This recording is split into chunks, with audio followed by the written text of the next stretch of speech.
Beasiswa atau bantuan pendidikan sangat bermanfaat bagi pelajar yang sedang menjalani pendidikan untuk menunjang keberlangsungan pendidikan yang sedang mereka tempuh. Biasanya beasiswa diberikan oleh yayasan, lembaga maupun pemerintah.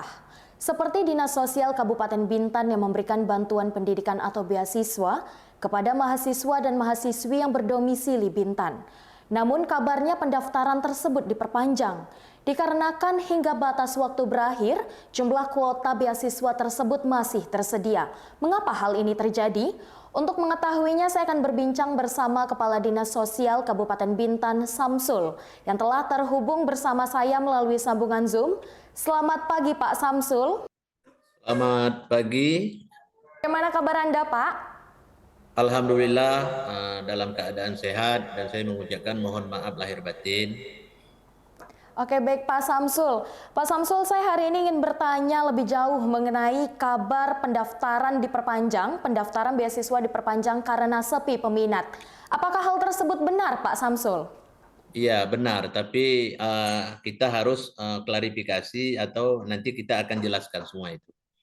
Oke, mungkin bisa sekarang Bapak jelaskan nih Pak, mengapa hal tersebut terjadi Pak? Apakah ada faktor mengenai waktu pendaftaran yang terlalu singkat, ataukah mungkin sosialisasi yang terbatas? Oke, baik begini. Baiklah, assalamualaikum warahmatullahi wabarakatuh. Semoga kita dalam keadaan sehat selalu dan sukses selalu. Amin amin ya rabbal alamin. Jadi begini, untuk sosialisasi dari kita Dinas Sosial itu untuk proposal yang masuk di tahun 2023 ini, insya Allah akan kita bayarkan pada tahun 2024 melalui APBD murni. Kemudian target sasaran kita adalah 100 mahasiswa. 100 mahasiswa. Jadi konteks yang kita bangun ini bukan beasiswa, karena kami menganggap kalau beasiswa itu sasarannya itu bukan untuk keluarga yang tidak mampu atau bagi mahasiswa yang tidak mampu, tapi lebih mengarah ke prestasi. Jadi judul kita hari ini adalah merupakan bantuan pendidikan. Begitu, bantuan pendidikan bagi keluarga yang tidak mampu. Kemudian sumber data kita memang acuan dari Kementerian Sosial itu berdasarkan DTKS, tapi kebijakan dari yang sudah kita buat, proposal kita terima DTKS maupun non DTKS. Jadi kalau yang keluarga tersebut berdasarkan DTKS itu tidak ada syaratnya. Tapi bagi keluarga yang non DTKS itu harus melampirkan beberapa persyaratan seperti pengantar dari RT atau RW, kemudian surat pernyataan orang tua yang berpenghasilan di bawah UMK yang ada di Bintan bermaterai 10.000. Kemudian ada pernyataan dari Kades atau Lurah yang menerangkan bahwasannya keluarga tersebut itu berpenghasilan di bawah UMK. Kemudian SPTJM atau surat pertanggungjawaban mutlak dari kepala desa dan lurah. Begitu, itu yang saya sampaikan tadi itu adalah merupakan yang non DTKS, yang non DTKS. Kemudian Samsul, mungkin bisa Anda jelaskan terlebih dahulu DTKS itu singkatan dari apa, Pak? Data terpadu kesejahteraan sosial. Oke, baik. Ya, sebentar Bu ya. Data terpadu kesejahteraan sosial itu merupakan data induk dari Kementerian Sosial. Ya, jadi apapun bentuk bantuan seperti kita melayani BPJS Kesehatan, kita melayani PKH, kemudian kita melayani BPNT dan bantuan-bantuan dari Kemensos itu harus mengacu kepada data DTKS tersebut. Karena konsep dari dari Kemensos itu kita itu membantu kepada orang yang tidak mampu. Begitu, atau kita membantu orang yang mendapat bencana. Konsepnya seperti itu. Maka program bantuan pendidikan yang dari Pemkab Bintan ini ya kan sasaran kita itu ke arah yang kepada orang yang tidak mampu ini tadi. Jadi tim kita sudah melaksanakan sosialisasi di kampus-kampus yang ada di Tanjung Pinang maupun yang ada di Bintan. Kemudian kita juga sudah mensosialisasi di 10 kecamatan di 9 kecamatan di Kabupaten Bintan. Hanya satu kecamatan yang tidak kita sosialisasi itu di Kecamatan Tambelan. Tapi informasi ini kita gulirkan. Begitu. Jadi judul kita tadi itu kenapa kami buka batas akhir di tanggal batas akhir itu di April jatuh tanggal 30 ya. Nah, itu di tanggal 30 itu proposal masuk itu sekitar dalam 48 ya. Dalam 53 target kita ini kan 100. Jadi di situ ada ada faktor-faktor penentu lainnya seperti kita sudah mensosialisasikan di kampus yang kita harapkan teman-teman di kampus itu saling berbagi informasi dengan teman-teman yang lain dengan menunjukkan berbagai persyaratan yang sudah kami sampaikan. Kemudian kita sosialisasi di tingkat kecamatan, peserta yang hadir itu adalah merupakan utusan desa dan kelurahan. Yang kita harapkan dari desa dan kelurahan itu tentu menyampaikan kepada RW dan RT-nya. Begitu. Kemudian juga bisa jadi faktor mengapa kuota ini tidak memenuhi. Pertama sekali informasi ini mungkin belum didapat oleh anak-anak Bintan yang kuliah di luar Kepri seperti di Sumatera atau di Pulau Jawa atau di Kalimantan dan sebagainya. Kemudian juga yang faktor yang paling menentukan kita ini program bantuan pendidikan dari Kabupaten Bintan untuk mahasiswa bagi keluarga yang tidak mampu. Jadi kita pilih mahasiswa tersebut kalau dia sudah mendapatkan bantuan dari pemerintah lainnya seperti provinsi atau dari pusat, itu kita yang bersangkutan itu tidak layak untuk mendapatkan lagi. Dalam arti kata bukan aturan yang ada menentukan atau ada regulasi yang kami ikuti, tapi konsep kami itu berbagi kepada yang tidak dapat. Kecuali mahasiswa yang bersangkutan itu mendapat bantuan dari pihak swasta. Itu boleh untuk kita bantu. Mungkin sampai di sini dulu, nanti kita saling diskusi. Oke, baik Pak Samsul. Untuk pendaftaran ini diperpanjang hingga kapan, Pak? Akhir Juni. Akhir Juni tepatnya di tanggal berapa, Pak Samsul? Akhir Juni ya tanggal 30 ya. 30 Juni. Tanggal 30. Ya. Tadi Pak Samsul sempat menyampaikan tadi di awal bahwa saat pendaftaran ditutup, dari 100 kuota yang tersedia, baru 53 pendaftar mahasiswa yang mendaftar untuk mendapatkan bantuan beasiswa, bantuan pendidikan dari Dinsos. Lalu tadi sempat Bapak sampaikan bahwa bantuan ini diperuntukkan bagi mahasiswa yang berasal dari keluarga kurang mampu atau DTKS. Benar Pak Samsul? Iya.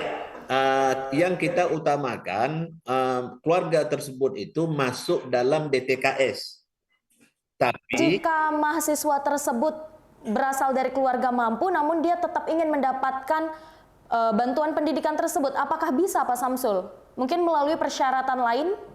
Tidak. Jadi begini, kita bagi keluarga yang mampu, kita kan tetap mengacu juga penghasilan dari keluarga yang bersangkutan itu di bawah UMK.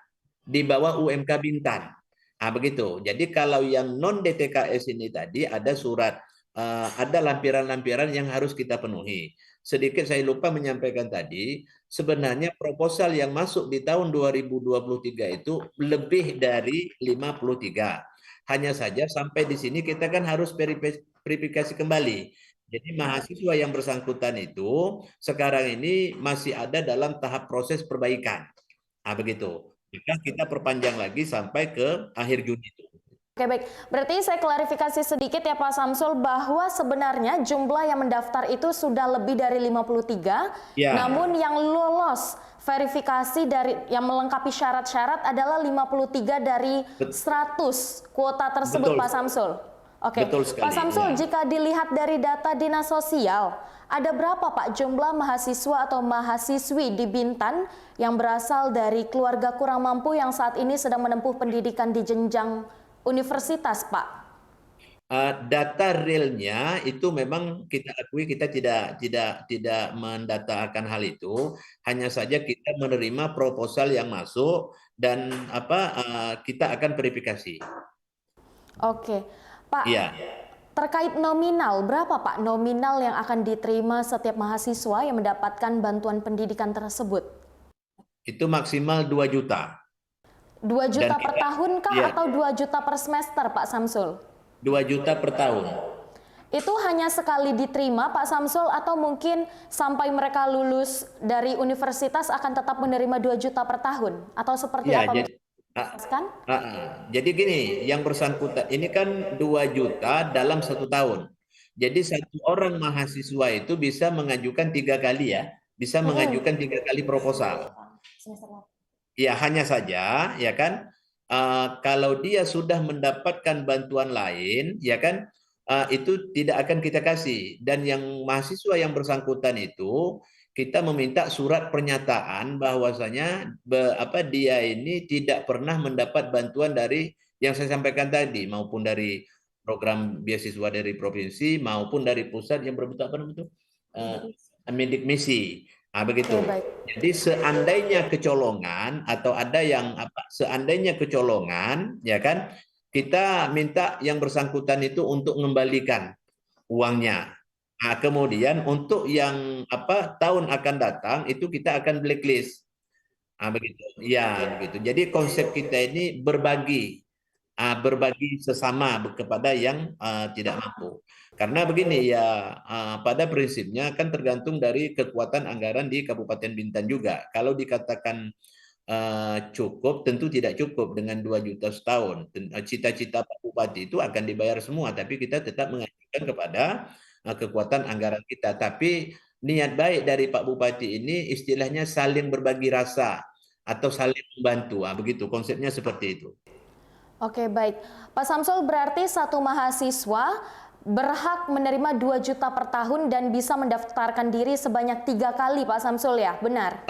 Iya, selagi jadi proposal yang kita terima, uh, mahasiswa itu sudah diakui kampusnya dengan menunjukkan ada kartu kartu mahasiswa. Oke. Pak Samsul, beasiswa yang diberikan Dinas Sosial ini sudah berlangsung sejak kapan, Pak? Kita sudah 2 kali ya tahun ini, sudah 2 kali yang kemarin tahun ini gitu. Oke, berarti beasiswa yang diberikan Dinas Sosial ini sudah jalan di tahun kedua. Pak, ini pencairan dananya dari rentang pendaftaran hingga pencairan biasanya memakan waktu berapa bulan, Pak Samsul? Kita tergantung ya yang kemarin itu sudah dibayar ya. Jadi masuk di tahun 2023 proposalnya akan kita bayarkan di tahun 2024 melalui APBD murni. Ya, berarti berkisar sekitar berkisar di 2024 itu tergantung di saat kita bisa mencairkan dananya, begitu. Pak Samsul, mungkin bisa Bapak jelaskan lebih detail kepada pemirsa UTV yang sedang menonton saat ini, apa saja nih Pak persyaratan untuk mendapatkan beasiswa tersebut? Iya, persyaratan mendapat beasiswa ini yang DTKS ya. Yang DTKS, surat permohonan ditujukan kepada Bupati Bintan, mengetahui RT RW, lurah atau kepala desa dan camat setempat. Kemudian rincian anggaran biaya yang bersangkutan. Kemudian surat keterangan aktif kuliah semester 1 asli. Begitu. Kemudian yang keempat, surat keterangan DTKS atau surat pengantar dari RT dan RW, kemudian surat penghasilan orang tua bermaterai 10.000, surat penghasilan dari desa kelurahan atau dan surat SPTJM. SPTJM ini surat pertanggungjawaban mutlak. Kemudian yang kelima, surat pernyataan tidak menerima bantuan biaya pendidikan dari pemerintah lainnya, bermaterai juga 10.000.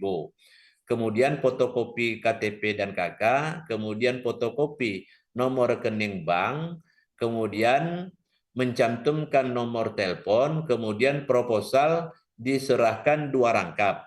Jadi proposal formatnya sudah kita siapkan, jadi mahasiswa itu hanya cukup mengisi aja nama, nomor handphone, dan sebagainya. Jadi pengajuan kita proposalnya itu seragam, kemudian bagi mahasiswa itu kita permudahkan, jadi dia tidak perlu lagi bertanya-tanya kembali gimana bentuk proposalnya. Mungkin itu, Bu.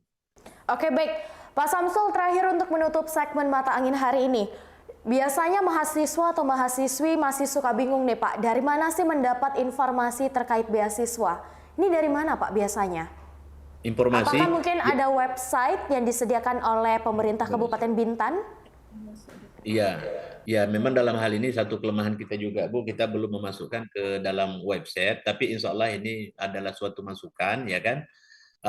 Tapi untuk sementara ini kita melalui sosialisasi yang sampaikan tadi, Bu, melalui kampus, kemudian juga melalui di kecamatan, karena peserta yang sosialisasi di kecamatan itu adalah utusan dari desa dan kelurahan.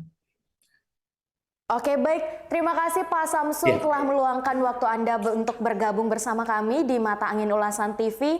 Semoga informasi tadi bermanfaat ya Pak Samsul bagi mahasiswa atau mahasiswi yang di Bintan yang sedang mencari informasi mengenai beasiswa.